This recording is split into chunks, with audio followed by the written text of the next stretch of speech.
Boa tarde, pessoal. Me chamo Pedro, sou componente do grupo 3 de Bioinformática e o nosso trabalho ficou relacionado à bioinformática aplicada nas vias metabólicas para adquirir novos medicamentos. Em primeiro lugar, como a gente vai falar de via metabólica, a gente necessariamente precisa falar sobre metabolismo. Ele é um conjunto de reação que vai ocorrer no ser vivo para suprir e nutrir o organismo, sendo separado em dois grupos, o catabolismo e o anabolismo. O catabolismo vai pegar as moléculas complexas, vai quebrar elas, transformando em moléculas simples, liberando energia para nós. Enquanto o anabolismo vai pegar as moléculas simples e transformar em moléculas complexas por meio da energia que foi adquirida no catabolismo. Poder inclusive gerar metabólitos também. Também o livro apresenta para nós uma divisão do metabolismo em duas categorias, intermediário e secundário. O metabolismo ele dá alguns exemplos de via metabólica, como a glicólise, a beta-oxidação, o ciclo de Krebs, entre outros. E então ele divide para nós em dois tipos, intermediário e secundário. O intermediário vai estar relacionado aos glicolipídios e proteínas, enquanto o secundário está relacionado a moléculas complexas, como hormônios, síntese de parede celular, células nervosas, filamentos musculares e outros. E a partir disso, desses dois dados, você consegue calcular o metabolismo por meio de dois programas principais. O livro ele passa para nós o MetaTool e o IANA. Falando um pouquinho mais do IANA e do MetaTool, ele pega os dados informados e calcula o processo enzimático que está envolvido, simplesmente você adicionando as enzimas que estão ali na reação. Você chama isso de Flux Balance Analysis, ou análise de balanço de fluxo. O livro ele passa um exemplo para a gente também, que a partir de um substrato pode ser utilizadas várias vias diferentes para conseguir obter um produto.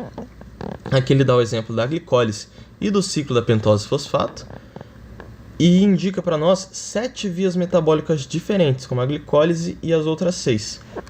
Um bom exemplo disso é que, conhecendo as vias metabólicas humanas e as vias metabólicas das bactérias, você pode desenvolver um fármaco que pode danificar uma via metabólica da bactéria e não danificar uma via metabólica humana, ajudando muito no processo, principalmente de combater bactérias multiresistentes, como o Staphylococcus aureus. Então, gente, eu vou estar falando das ferramentas úteis para modelagem metabólica. A gente sabe que os algoritmos matemáticos eles vão poder calcular o fluxo metabólico que existe e para todas as enzimas e reações que estão envolvidas ali e que são úteis. E que a gente vai ter, então, essas ferramentas. Nessa primeira tabela, nós temos algumas aplicações, então, dessa modelagem metabólica, como, por exemplo, antibióticos, a biotecnologia, cálculo para o crescimento em plantas, bactérias e patógenos, o rendimento para determinado produto inicial, equação de crescimento, visão metabólica, previsão de genes essenciais, enfim, tem várias aplicações. E aí aqui na segunda tabela, a gente vai ter alguns exemplos de alguns programas que são utilizados, então, para poder fazer o cálculo dessas vias. O primeiro exemplo, a gente tem o MetaTool, e ele está em vigor aí desde 2005, e ele vai permitir, então, que calcule essas vias metabólicas estáveis que estão disponíveis ao metabolismo para um determinado conjunto de enzimas. E ele é constantemente, né, desenvolvido. Então a gente tem uma versão ela roda de forma estável no Windows, mas a gente já tem uma versão mais atual que ela roda para variantes do Linux e do Windows. Aí o segundo exemplo, a gente tem o IANA, que são programados em Java, então eles atuam de uma forma um pouco mais flexível em qualquer computador e pode ser também usado para calcular não apenas as diferentes possibilidades do fluxo para metabolismo, mas também o quão forte vai ser esse fluxo em uma situação particular, especialmente através de uma única enzima. E esses programas, eles podem analisar cada vez mais informações com mais rapidez. Aí a gente tem o CNA, que ela é uma caixa de ferramentas MATLAB e que ela vai usar, então, aí uma interface gráfica do usuário com vários métodos e algoritmos computacionais que vão ser oferecidos, então, para analisar a estrutura de redes metabólicas e também a análise de redes de sinalização e de regulação. Aí a gente tem o simulador de sistema bioquímico, COPASSE, e ele vai permitir que analise redes bioquímicas de estrutura dinâmica, e ele também pode ler modelos e modelar a rede usando equações diferentes ou estocásticas. E para tipo eventos aleatórios que possam então ser também simulados. Aí a gente tem o FBA, que ele é um software muito famoso e ele é bem antigo nas simulações metabólicas. E ele também pode ser usado para modelar redes metabólicas com extensão e redes de sinalização.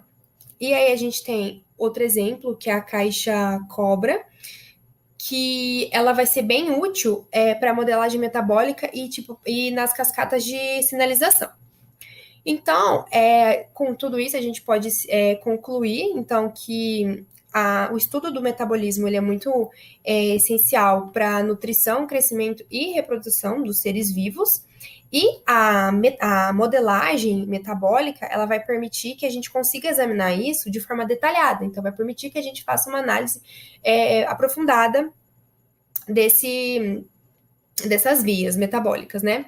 E a bioinformática, ela vai vir para a gente conciliar esse conhecimento. Que primeiro a gente tem o conhecimento bioquímico e com um banco de dados, como por exemplo o QGG, que a gente vai conseguir então determinar o conjunto de todas as enzimas que estão envolvidas. Então a gente consegue ver que é possível calcular quais vias metabólicas e cadeias enzimáticas vão manter os metabólitos em uma rede de equilíbrio, e que também quais dessas vias não estão mais disponíveis e quais dessas vão ser suficientes, então, para a gente representar todas as situações metabólicas reais e também fazendo uma combinação de alguns modos de fluxo puro. Então, uma análise de via externa. Então, a gente chega à conclusão de que a bioinformática ela vai ser possível que a gente descreva e entenda esse metabolismo e também a gente possa prever alguns genes essenciais e alguns antibióticos que são resultantes e também respostas metabólicas, por exemplo, ali em crescimento tumoral ou síntese, por exemplo, da parede celular bacteriana, que vai ser essencial para a gente desenvolver antibióticos. É isso, muito obrigada. Eu vou falar um pouco sobre a biologia sistêmica. E a biologia sistêmica, ela atua como modelo de análise dos efeitos sistêmicos para poder compreender eles.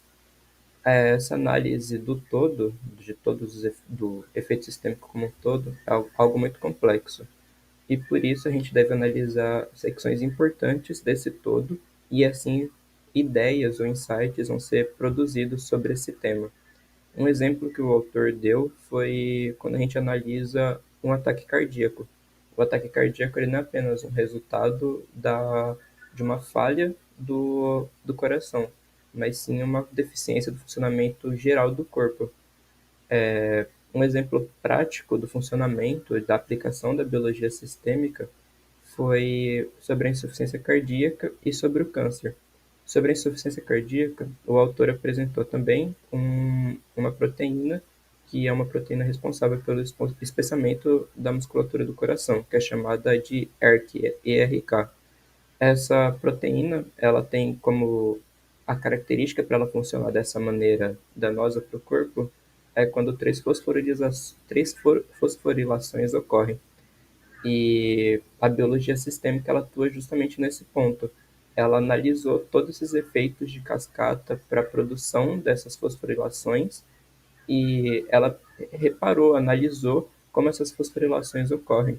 Então, o ponto da biologia sistêmica é que, como ela identificou como essa cascata está funcionando, ela consegue prever como que medicamentos ou procedimentos podem interromper essa via, esse caminho.